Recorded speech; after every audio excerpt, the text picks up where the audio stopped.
मेरा नाम है हार्दिक और आपका एक बार फिर से स्वागत है farming with Hardik YouTube channel में। तो आज के वीडियो में मैं आपको गुलाब के पौधे के बारे में कुछ टिप्स और कुछ ऐसी खादें बताने वाला हूं जिससे आपके गुलाब के पौधे में काफ़ी सारे मल्टीपल शूट्स आएगी और काफ़ी सारी नई कलियां देखने को मिलेगी और आपका पौधा भी स्ट्रॉन्ग होगा और आपके पौधे में नई ग्रोथ भी होगी। जैसे मेरे इस पौधे में हो रखी है तो मैंने यहाँ की इसकी नई ग्रोथ काफ़ी, इसमें जो ऊपर वाली थी तो मैंने इसकी प्रूनिंग कर दी, तो फिर देखो आप साइड में काफ़ी सारी न्यू ग्रोथ हमें इस पौधे में देखने को मिल रही है। तो गुलाब के पौधे में आपको ज़्यादा से ज़्यादा कलियाँ चाहिए तो उसके लिए आपको पौधे की करती रहनी है प्रूनिंग। हार्ड प्रूनिंग भी आप कर सकते हैं जिससे हमारे गुलाब के पौधे में ज़्यादा फल मतलब फूल लगे और ज़्यादा कलियाँ आए और हमारा पौधा ज़्यादा घना हो। तो इसके लिए मैं आपको 2-3 खाद भी बताने वाला हूँ। कई आप मार्केट से ला सकते हो और कुछ खाद जो आपको घर पे ही इजीली अवेलेबल हो जाएगी। और आपको वैरायटी का भी ध्यान रखना है। अगर आपको ज़्यादा से ज़्यादा फ्लावर ऊपर चाहिए तो आपको मिनिएचर वैरायटी के पौधे लाने हैं। उसमें छोटे छोटे फूल आते हैं, कुछ इस प्रकार के बिल्कुल छोटे छोटे फूल आते हैं। इन्हें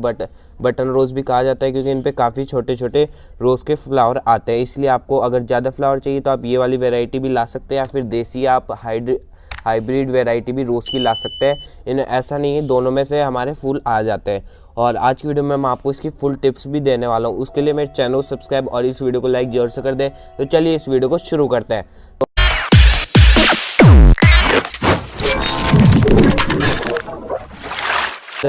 वो है चौक जो आप स्कूल में कभी यूज़ करते होंगे, यही वो चौक है। तो चौक का इस्तेमाल आपको कैसे करना है, या तो आप कई बार ऐसे करते होंगे कि चौक लेते होंगे और उसको ऐसे मिट्टी में कुछ इस प्रकार से गाड़ देते होंगे, पर इस तरीके ये प्रोसेस बहुत ज़्यादा स्लो होता है क्योंकि चौक को डिकम्पोज होने मिट्टी में टाइम लग जाता है, काफ़ी घुलने में काफ़ी ज़्यादा टाइम लग जाता है। तो आपको क्या करना है, आप ऐसे हाथ से मसलेंगे तो ये पाउडर बन जाएगा कुछ इस तरह का।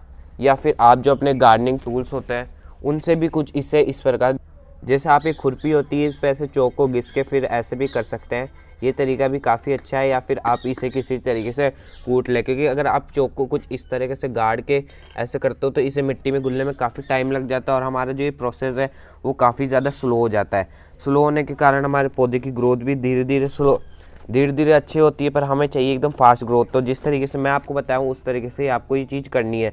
और अगली जो खाद है वो 2 खाद आप मार्केट से ला सकते हो। तो वो 2 खाद है बोन मील, और अगर आप बोन मील जैसी खादों का यूज़ नहीं करते तो आपको क्या करना है, आपको ले लेना है रॉक फास्फेट। और मैं जो एक खाद बताऊँगा वो तो आप सभी के घर में 100% अवेलेबल ही होगी, क्योंकि वो खाद है ये खाद। आपको देखने में तो समझ में नहीं आ रहा होगा कि खाद क्या है, पर ये खाद है जो हम आटे को छानते हैं चालनी की मदद से, उसके बाद जो भूसी बच जाती है ये वही खाद है, उससे से ये खाद बनी है। तो मैं आपको बताता हूँ इसको यूज़ कैसे करना है। और इसको यूज़ करते वक्त आपको कुछ सावधानियाँ भी रखनी है, तो मैं आपको पूरी बात बता देता हूँ। सबसे पहले आपको अपने गमले की मिट्टी की गुड़ाई कर लेनी है।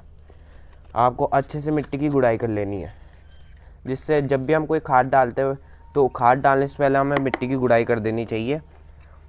तो ये हम डाल रहे हैं, ये तो हमें इसे लगभग 1 टेबल स्पून 12 इंच के गमले में यूज़ करना है, और जो भी 1 महीने के अंदर। और फिर इस खाद के साथ क्या है, आपको इस खाद को बिल्कुल भी मिट्टी के ऊपर नहीं छोड़ना, क्योंकि ये आटे का है तो आटे का हिस्सा है तो इसमें चींटियाँ भी लग सकती है। इसलिए आपको इस खाद को पूरी तरीके से मिट्टी से ढक देना है, क्योंकि वरना ये आपके पौधे की तरफ फंगस को भी ऐड कर सकती है। वरना मैं तो इस खाद को काफ़ी समय से यूज़ कर रहा हूँ, मेरे को तो फंगस की कोई दिक्कत नहीं है। बस आपको ये ध्यान रखना है कि जो खाद है वो मिट्टी में इसके ऊपर पूरी मिट्टी ढक जाए। आपको अच्छे से इस प्लांट को पूरा ढक देना है। और अगर आपकी गुड़ाई करने के बाद कुछ इस तरह की मिट्टी हो रही है तो आपको क्या करना है, इसके ऊपर थोड़ी बहुत और मिट्टी डाल देनी है, जिससे ये खाद पूरी ढक जाए। आपको इस खाद को ऊपर से बिल्कुल नहीं छोड़ना, क्योंकि या फिर आप ऐसे भी कर सकते हैं कि खाद डालने से पहले आप पौधे की थोड़ी मिट्टी निकाल लीजिए और फिर ये खाद डाल दीजिए और फिर वो मिट्टी वापस से निकाल दीजिए। इससे आपके पौधे की जो ये मिट्टी है वो एकदम सुरक्षित रहेगी और आपका पौधा फंगस से भी दूर रहेगा।